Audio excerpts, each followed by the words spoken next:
Assalamualaikum warahmatullahi wabarakatuh. Perkenalkan, nama saya Hilmi Sakif Musaki.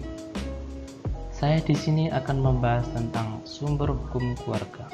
Sebelum menjelaskan tentang sumber hukum keluarga, saya akan menjelaskan dulu pengertian hukum keluarga itu sendiri.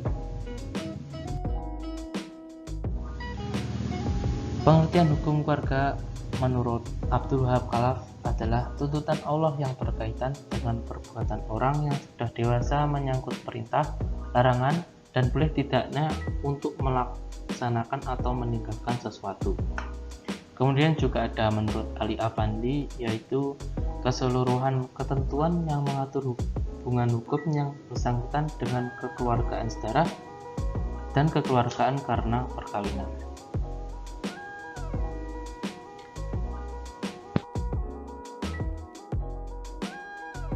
Hukum keluarga juga memiliki istilah lain, yaitu al-ahwal as-sasiyah. Al-ahwal as-sasiyah secara bahasa yaitu ahwal yang artinya keadaan, dan as-sasiyah yang artinya pribadi atau perseorangan. Al-ahwal as-sasiyah atau hukum keluarga ini membahas tentang keluarga seperti hukum perkawinan, perceraian, warisan, dan wasiat.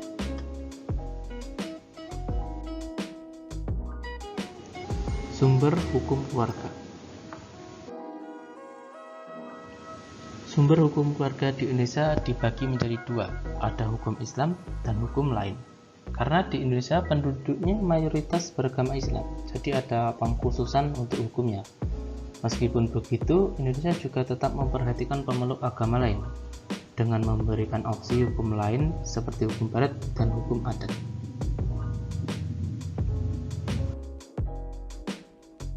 Pertama, kita akan bahas dulu tentang sumber hukum Islam. Sumber hukum Islam ada tiga. Yang pertama, Al-Quran. Kenapa Al-Quran? Karena Al-Quran adalah petunjuk atau pedoman manusia dan juga sebagai sumber hukum utama umat Islam. Kemudian yang kedua ada hadis. Hadis di sini juga berfungsi sebagai sumber hukum Islam dan juga untuk memperjelas isi Al-Quran. Ditambah lagi dengan fikih.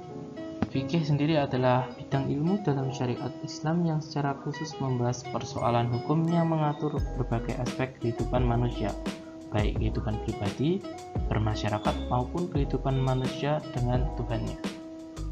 Bahkan kompilasi hukum Islam di Indonesia diambil dari kitab-kitab fikih.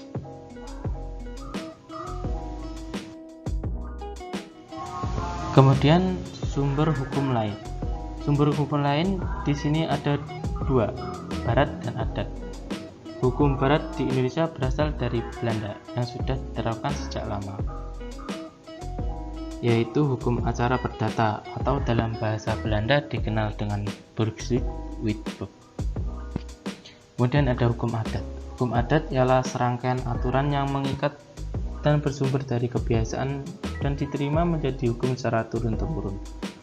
Hukum barat dan hukum adat tersebut kemudian digabungkan sehingga terciptanya UU Perkawinan. Asas hukum keluarga. Asas hukum keluarga di sini ada 4. Yang pertama, asas monogami, yaitu perkawinan satu laki-laki dan satu perempuan. Dan yang kedua ada asas konsensual, yaitu adanya persetujuan antara laki-laki dan perempuan dalam perkawinan. Yang ketiga ada asas persatuan bulat, yaitu harta laki-laki dan perempuan menjadi satu atau bisa disebut harta bersama. Yang keempat dan yang terakhir ada asas proporsional, yaitu hak dan kewajiban suami istri adalah sama. Sekian yang bisa saya sampaikan. Kurang lebihnya mohon maaf. Terima kasih telah menonton video ini. Semoga bermanfaat. Wassalamualaikum warahmatullahi wabarakatuh.